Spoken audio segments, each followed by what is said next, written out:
Pensemos por un momento en el evento deportivo más grande del mundo. Ahora, olvidemos por completo el glamour, la organización perfecta, la tecnología. La primera Copa Mundial de la FIFA, allá en 1930, no tuvo nada de eso.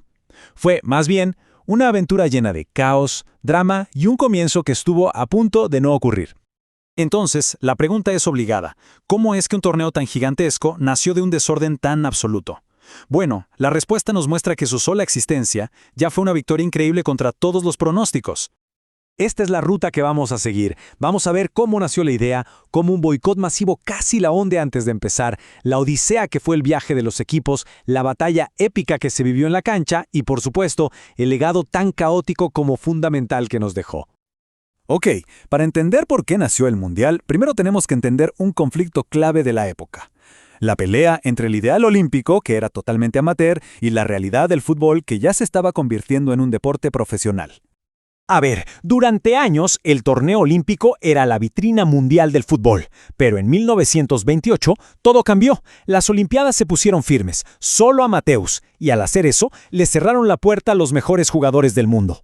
Ahí fue cuando la FIFA vio una oportunidad de oro y tomó una decisión que lo cambiaría todo: crear su propio torneo, uno donde los profesionales no solo fueran bienvenidos, sino que fueran las estrellas. ¿Y quién iba a ser el anfitrión? La elección de Uruguay era, digamos, casi obvia. Eran la superpotencia del momento, venían de ganar 2 oros olímpicos seguidos y además celebraban su centenario. Pero la carta que pusieron sobre la mesa en medio de la Gran Depresión fue simplemente imbatible. Se ofrecieron a pagarle el viaje y el hotel a todos los equipos. Era una oferta imposible de rechazar. Parecía que todo iba sobre ruedas, ¿no? Sede lista, dinero asegurado. El sueño se estaba haciendo realidad. Pero entonces, ¡pum!, llegó el golpe que casi lo arruina todo. Se mandaron las invitaciones y Europa, la mismísima cuna del fútbol, respondió con un silencio sepulcral. Es que el contraste era brutal. 9 países de América dijeron, ¡sí, vamos!, al toque. Pero Europa, un boicot casi total. El problema era el Océano Atlántico. Un viaje en barco de varias semanas significaba que los jugadores profesionales iban a estar fuera de sus clubes por meses. Ni la increíble oferta de Uruguay parecía convencerlos. Imaginen la escena. Faltan solo 2 meses para el partido inaugural y la FIFA está en pánico. Cero equipos europeos confirmados. Tuvo que meterse personalmente el presidente de la FIFA, Jules Rimet, a rogarle a las federaciones. Y con mucho esfuerzo logró convencer a solo 4 valientes: Francia, Bélgica, Rumania y Yugoslavia. El Mundial se salvó literalmente en el último minuto. Y así, con el torneo colgando de un hilo, el viaje mismo se convirtió en la primera gran aventura de esta historia. Una verdadera odisea que iba a definir el espíritu de esa primera Copa del Mundo. Y el protagonista de esa odisea fue este barco, el SS Conte Verde. Fue como el arca de Noé de la Copa del Mundo. Se convirtió en una sede flotante que llevaba a 3 de los 4 equipos europeos, a los árbitros, al propio Jules Rimet y, lo más importante, al trofeo que todos querían ganar. A ver, la vida en ese barco era una cosa de locos, totalmente surrealista. Los jugadores trataban de no perder la forma entrenando en la cubierta, que era diminuta. El equipo de Rumania, por ejemplo, fue elegido a dedo por el propio rey Carlos II. Pero lo más increíble, y esto es de película, es lo del trofeo. La legendaria Copa Jules Rimet no tenía guardias ni caja fuerte, nada. Viajó 2 semanas en una maleta guardada abajo de la cama del presidente de la FIFA. Bueno, después de cruzar medio mundo en barco, por fin era hora de lo que todos esperaban, que rodara la pelota, y a pesar de todos los problemas, el torneo arrancó y empezó a escribir historia desde el minuto 1. Y apenas empezó el fútbol, empezaron a caer los récords. Vimos el primer gol de la historia de los mundiales, obra del francés Lucien Laurent. Tuvimos el primer penal, la primera expulsión y un récord que seguro nunca se va a romper, el partido con menos gente. Apenas 2.500 personas. Hasta el primer hat-trick fue un lío que tardó décadas en resolverse, hasta que la FIFA reconoció que lo había hecho el estadounidense Bert Patenaude.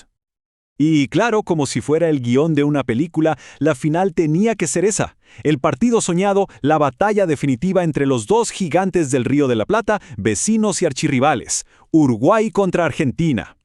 Para que se hagan una idea de la tensión que había, la primera pelea fue por la pelota. Sí, así como se oye. Cada equipo insistía en jugar con su propio balón. Al final, el árbitro belga tuvo que tomar una decisión salomónica. Se juega un tiempo con la pelota argentina y otro con la uruguaya. Una locura que demuestra la rivalidad que había. Y lo increíble es que el partido fue un espejo de esa disputa. En el primer tiempo, con la pelota argentina, Uruguay pegó primero, pero Argentina lo dio vuelta y se fue al descanso 2-1 arriba. Parecía que lo tenían controlado. Pero en el segundo tiempo, con su pelota más pesada en juego, Uruguay salió con todo y protagonizó una remontada para la historia. Y así fue, marcador final, 4-2. Uruguay, en su casa, en el Centenario, el estadio que construyeron para esto, se consagraba como el primer campeón del mundo. Historia pura. Pero claro, la historia no podía terminar ahí, con el silbato final.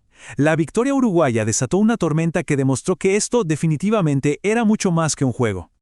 A ver, un dato para la estadística.